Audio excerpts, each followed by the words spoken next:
সকালবেলা যখন ঘুম থেকে উঠি তখন মনে হয় আজকের দিনটা কাজটা অনেকটাই কম থাকবে।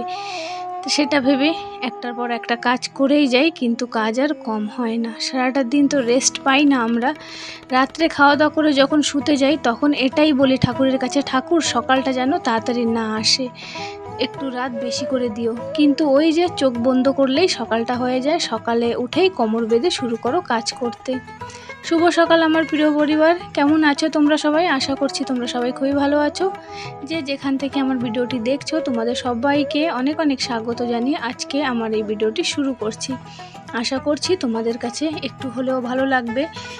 মনটা একদমই ভালো নেই, সেটা তোমরা সবাই জানো। আমাদের এত সুন্দর একটা পরিবার, আমার তো এটাই মনে হয়, জানি না কার নজর লেগে গেছে। তো কিচ্ছু ইচ্ছে করছে না, কোনো কিছু ভালো লাগছে না। সবাই জানো আমাদের সোনামা হসপিটালে অ্যাডমিট হয়েছে, তার শরীর খুবই অসুস্থ। আমার শুনে শুনে একদমই কিচ্ছুই ভালো লাগছে না। তারপরে ওদিকে আবার me and my twins baby চ্যানেলের সুষমা দিদিবার 2 ছেলে তোজো আর তান, তাদেরও খুব অসুস্থ। বাচ্চাদেরকে কেন ঠাকুর এত কষ্ট দিচ্ছে? বড়রা তো আছেই, বড়দের মধ্যে আমরা সবাই জানি নিতু দিদিভাইয়ের পরিবারে আমাদের মাসিমা, রেহান ব্লগের মাসিমা, তার শরীরটাও খুবই অসুস্থ। তার সঙ্গে তো ফোনে কথা হয়েছে, তা সেও বলেছে অনেক কিছুই, তার শরীরটা একদমই ভালো না। ওদিকে নিতু দিদিভাইয়ের তো লেগেই আছে প্রথম থেকে, অনেক আগে থেকেই তার তো আছেই। এখন এই যে সোনামা, যাও একটু বেচারি ঠিক ছিল, তাও দেখো এখন হসপিটালে রক্ত দিতে হচ্ছে। সেটা আমার দেখে 2 চোখের জল আমি ধরে রাখতে পারছি না। সোনামার এই কষ্ট দেখে তোমরা সবাই জানো সোনামার এমনিতে কত কষ্ট, তারপর ঠাকুর তাকে এতটা কষ্ট দিয়েছে। আসলে কিছু করার নেই, বলে না আমাদের হাতে কিছু নেই, আমরা শুধু ঠাকুরের কাছে প্রার্থনা করতে পারবো, ঠাকুর অন্তত এই বাচ্চাদেরকে ছেড়ে দাও, তুমি এই কষ্টটা দিও না বাচ্চাদেরকে। যারা নতুন আমার পরিবারে এসেছো, আমার ভিডিওটি দেখছো, তোমরা যদি কেউ নিতু কাহিনীর সঙ্গে অ্যাড নেই তো তোমাদের কাছে রিকোয়েস্ট, অ্যাড হয়ে যেও। আর সবাই আমাদের সোনামা, তোজো, তান, এদের জন্য একটু প্রার্থনা করো, বাচ্চারা একটু ঠিক থাকুক। তো এদিকে দেখো কথা বলতে বলতে অনেক কাজ করা হয়ে গেছে, বাসি বিছানা, বাসি ঘর ঝাড় দেওয়া হয়ে গেছে, আর ওদিকে ঝিরিঝিরি করে বৃষ্টি পড়ছে। আর আজকে বাবা, মেয়ে আর ছেলে 3 জনে গিয়েছিল কিছু সদাইপাতি আনতে, তাই দেখো নিয়ে আসছে, এখানে এসে ডাল নিয়ে আসছে। চলো দেখতে থাকো আরও কী কী নিয়ে আসছে। আসলে কথা বলতে ইচ্ছে করছে না, আর আমি কারোর কমেন্ট এবার লিখতেও পারিনি, একদমই মন ভালো নেই। বলে না মন ভালো না থাকলে কিছু ইচ্ছে করে না, তাই সেটাই, কারোর কমেন্ট পড়তে পারবো না এখন আর। দেখি আমার সোনামাকে ঘরে আসুক ঠিক হয়ে, তাহলে আবার সব কিছু ঠিক হয়ে যাবে। এদিকে আদা, রসুন, পেঁয়াজ, সয়াবিন নিয়ে আসছে, বাসন ধোয়ারটা নিয়ে আসছে, আর আটাটা গম দিয়েছিলাম ফিশে নিয়ে আসা হয়েছে। আর দেখো তোমাদের ভিডিওতে দেখছি সবাই কাঁঠাল রান্না করছো, এঁচোড় চিংড়ি, আমার দেখে খুব খেতে ইচ্ছে করছিল। তো আমাদের এখানে তো গাছ নেই, আমার বাবার বাড়ির ওখানে আছে, তাই সেখানে বলা হয়েছে যে আমার জন্যে 2টো কাঁঠাল পেড়ে দিও। তো এইদিকে দেখো কাঁঠাল নিয়ে আসা হয়েছে, 3টে কাঁঠাল, একা খাবো, মাস্টারমশাই ছেলে মেয়ে অত বেশি পছন্দ করে না। আর এদিকে বেল, সবাই এই গরমে বেলের শরবত করছো, কিন্তু আমার এখানে বৃষ্টি দেখলে না, তাই বেলের শরবতটা আজকে হবে না, রেখে দেবো। তো এদিকে রান্না করব সকালবেলাটা, তাই সব কিছু গুছিয়ে নিচ্ছি। সকাল না, প্রায় এখন 11টা বেজেই গেছে। সকাল দিয়ে সেটা কাজ করতে করতে কখন যে এত সময় হয়ে গেছে একদমই টের পাইনি আমি। তাই দিয়ে উচ্ছে, আলু সব ভাজা করব এগুলো। আর তো কাঁঠাল এনেছি, তো কাঁঠাল তো রান্না করতেই হবে। আমার মাস্টারমশাই দেখেছো অনেক চিংড়ি মাছ নিয়ে আসছিল, সেই চিংড়ি মাছ দেখার পরে না ওই কাঁঠাল খাওয়ার ইচ্ছেটা একটু বেশি বেড়ে গেছে, তাই আরও জোর করে বলা হয়েছে।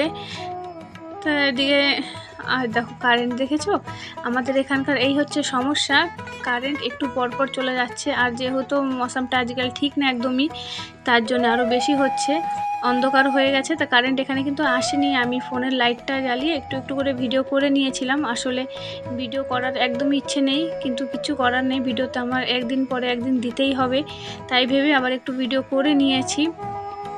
তো কাঁঠালটা আমি যেভাবে চেয়েছিলাম সেইটা আমি পেলাম না। আসলে আমি চেয়েছিলাম একদম ভিতরে বিচিগুলো একদম ছোট থাকবে, কিন্তু এই কাঁঠালগুলো বাইরে থেকে দেখলে মনে হচ্ছে একদম কচি হবে, কিন্তু কাটার পরে দেখলাম না, বিচিগুলি ভিতরে অনেকটাই বড় হয়ে গেছে।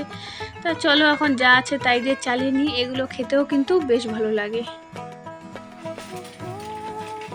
মেয়ে দেখো আজকে ডিম আমলেট করছে, পাপ্পার জন্যে, ওর জন্য, ওর ভাইয়ের জন্যে। তো এদিকে দেখো আমার মেয়ে যে ডিম আমলেট করে নিয়েছে, আর আমি এদিকে সকালবেলাটা ডাল করেছিলাম, কালো জিরা ফোড়ন দিয়ে ডাল করেছি। আর এখানে আছে 1 পিস মাছ, আমার মা পাঠিয়েছিল, কালকে রাত্রে খেয়েছি। আর এটা হচ্ছে বিলাতি কাঁঠাল, তোমরা অনেক আগে আমার ভিডিওতে দেখেছো, পুরনো বন্ধু আছো তারা দেখেছো। এটা এখানে আলু উচ্ছেটা ভাজা করেছি। আর এই দেখো কাঁঠাল কেটে রেখেছি, কিন্তু রান্না করতে পারিনি। কেন জানো? ওই যে কারেন্ট চলে গেছে, মশলা করব কি করে, তাই সেজন্য আর রান্না করা হলো না। শিলে তো বাটতে পারবো না অনেক কিছু মশলা। তো এদিকে দেখো আরেকটা তোমাদেরকে দেখিয়ে দিচ্ছি, এই যে বটিটার মধ্যে খুব কষ্ট লেগেছিলো, মানে কাঁঠালটা একদম তাজা, তো ওতে ছাড়াতে অনেক কষ্ট হয়। তার জন্য এই হচ্ছে আমি বটিটাকে একটু পুড়িয়ে নিই, আগেও আমি দেখিয়েছিলাম এই ভিডিওটা। বটিটাকে ভালো করে পুড়িয়ে নিই, আর ওর সাথে তো সর্ষের তেল তো আছেই লাগানো, তা ভালো করে পুড়ে যায়। আর একটা সুতির কাপড় দিয়ে ডলে দিলে সুন্দর করে কিন্তু একদম আঠাগুলো উঠে যায়। তারপরে একটু ওই সাবান দিয়ে ডলে নিলে পরিষ্কার হয়ে যায়, তেল যেটা থাকে সেটাও চলে যায়। তো এদিকে হচ্ছে আমার মশলার দানিতে মশলাগুলো সব বাড়ন্ত হয়ে গেছে, তাই একটু ঢেলে নিচ্ছি। সব কিছুই বাড়ন্ত হয়ে গেছিলো, তো ভাবলাম সব মশলা হাতের কাছে থাকলে কিন্তু খুব সুবিধা হবে রান্না করার সময়, একটা একটা করে খুঁজে আমার বার করতে হবে না। তাই অল্প অল্প করে ঢেলে নিচ্ছি।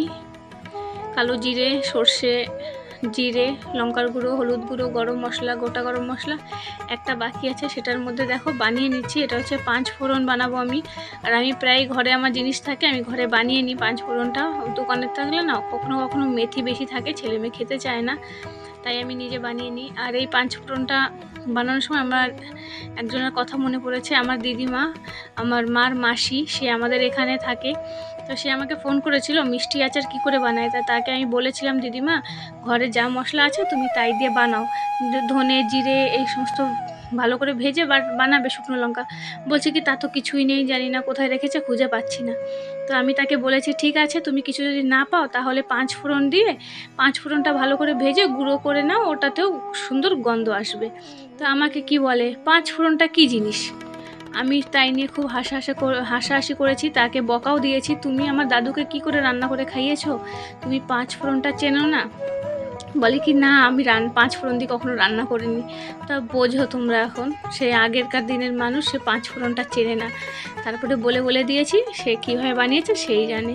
তো এটা হচ্ছে বন্ধুরা সন্ধ্যের পরে একবারে বিকেলবেলা এসেছি স্নান টান করে। এদিকে দেখো সব মশলাপাতি রেডি করেছি কারেন্ট আসার সঙ্গে সঙ্গে। আর এদিকে রান্নাটা করে নেব। দেখলেই তো তোমরা দুপুরবেলাটা কাঁঠাল রান্না করতে পারিনি, ডাল আর ওই ভাজা ছিল, তাই দিয়ে আমরা সকালটা নাস্তা করে নিয়েছি, আর দুপুরের খাবারটা ওই দিয়ে খেয়ে নিয়েছি। আর এদিকে এই যে চিংড়ি মাছ ভেজে নিচ্ছি, আর কাঁঠালটা একটু ভাপে বসিয়েছি লবণ দিয়ে।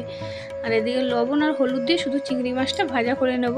অনেকের ভিডিওতে দেখেছি আমি, তারা আস্তে আস্তে কথা বলে, ভিডিওগুলিও আসতেই হয়, আর অনেক কাজ শেয়ার করে, তার সঙ্গে অনেক সুন্দর সুন্দর কথা বলে। কিন্তু আমি জানি না কেন ভিডিওটা এত স্পিডে করে দেখাই, তারপরেও আমার ভিডিওটা মনে হয় অনেকটাই বেশি বড় হয়ে যায়। আর এর মধ্যে কথা আমি সেই ঠিক করে বলতে পারি না, তার মধ্যে মনে হয় ভিডিওটা শেষ হয়ে যাচ্ছে। এটা হচ্ছে আমার সবথেকে বেশি বড় সমস্যা। এই সমস্যার জন্য কখনো কখনো মনে হয় যে দূর ভিডিও করবোই না, ভালো লাগে না। তো দেখলে কাঁঠালটা আমার ভাপানো হয়ে গেছে। তো চুলার কড়াইটা এপাশে নিয়ে আসলাম, কারণ কি ও পাশের চুলার মধ্যে একদমই স্লো আগুন জ্বলে, ভালো করে আগুন জ্বলে না। তো আমার ফোনটার না খুব ডিস্টার্ব করছে, কারেন্ট থাকছে না, চার্জ হচ্ছে না, তাই বেশি কিছু শেয়ার করছি না। তারপরে ভিডিওটা বেশ বড় হয়ে যাচ্ছে। এদিকে দেখো কাঁঠাল রান্না করব, মশলা আমার সব কষানো হয়ে গেছে, ও পাশে তো চাল চড়ালাম। তো এদিকে মশলাটা ভালো করে কষিয়ে তারপরে চিংড়ি মাছ দিয়ে রান্না করে নেব। তো যারা নতুন বন্ধু তাদেরকে আরেকবার মনে করিয়ে দিই নিতুর কাহিনী, যদি কেউ নামটা ভুলে যাও আমার কমেন্ট বক্সে গেলে পরে তার চ্যানেলটা পেয়েই যাবে।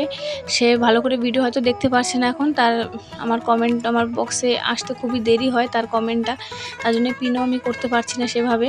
তাও তোমরা খুঁজে নিও, নিতুর কাহিনী করে সার্চ করলেও পেয়ে যাবে।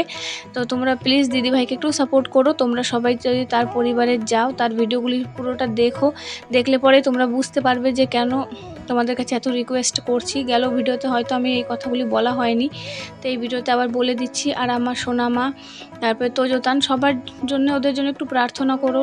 আমি বারবার বলছি, আমার মনটা খুব খারাপ লাগছে ওদের জন্য। আমি যখনই ওদের কথাটা ভাবি, বলতে যাই, তখনই আমার কান্না পেয়ে যায়। আমি কী করবো, শুধু মনের মধ্যে এই জিনিসগুলি আসছে। তারা ছোট।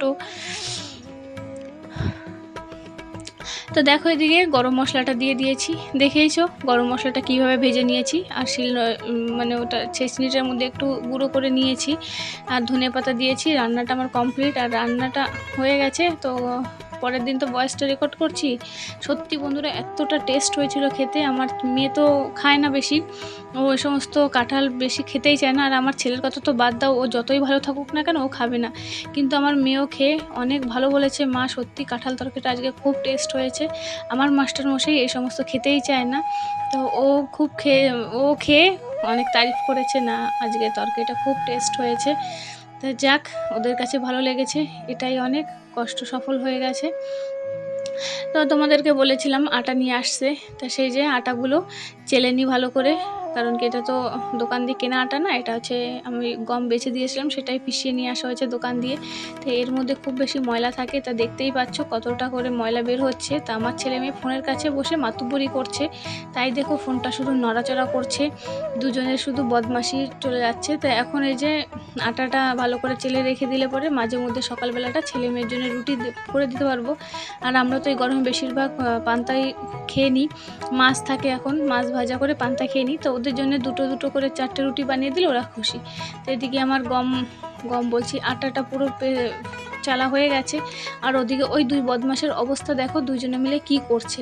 আমি যে ওইগুলি রেখেছি, ওইগুলি নিয়ে খুব বদমাশি করছে। আর আমার হাত পুরো দেখো সাদা হয়ে গেছে, এই যে আটা চালতে চালতে।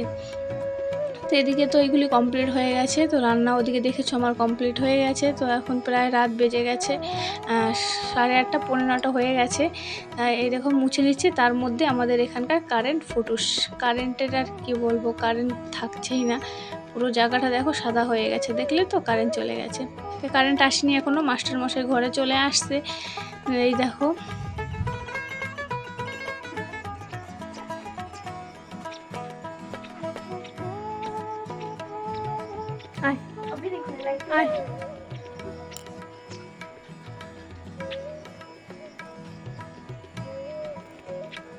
গেল ভিডিওতে তোমাদেরকে বলেছিলাম একটা সাউন্ড পাচ্ছ, এই দেখো, এই মহারানী, এখন মহারানী না মহারাজা সেটা তো বলতে পারবো না, খুবই ছোট। এই পাখিটার আওয়াজ পাচ্ছিলে তোমরা ভয়েসটা রেকর্ড করার সময়। তো এই পাখিটা ওর মা পাইনি, ওকে খুঁজে, মানে কিভাবে ওর বাসা দিয়ে পড়ে গেছে। তো ওর মাকে অনেক দেখানোর চেষ্টা করেছি, কিন্তু ওর মা ধরতে পারলো না, বাচ্চাটাকে খুঁজে পেলো না। নিচে 2-3টে বিড়াল ছিল। তো আমার ছেলে মেয়ের দেখে খুব খারাপ লেগেছে, বৃষ্টিতে ভিজে মরে যায় বলে আমার মেয়ে আবার নিয়ে আসলো। তাই এটা হচ্ছে ওদের নতুন পেট। তা কেমন লাগছে বলো নিশ্চয়ই কমেন্ট করে। তোমাদেরকে দেখাও বলেছিলাম, তাই দেখো দেখিয়ে নিচ্ছি। আর জানি না, শরীরটা ভালো না, মনটা ভালো না, বয়সটা কেমন, কি বললাম, কি ভালো করে বলতে পারলাম না, প্লিজ তোমরা ক্ষমা করে দিও আমাকে। ভালো করে বয়সটা হয়তো রেকর্ড করতেই পারলাম না।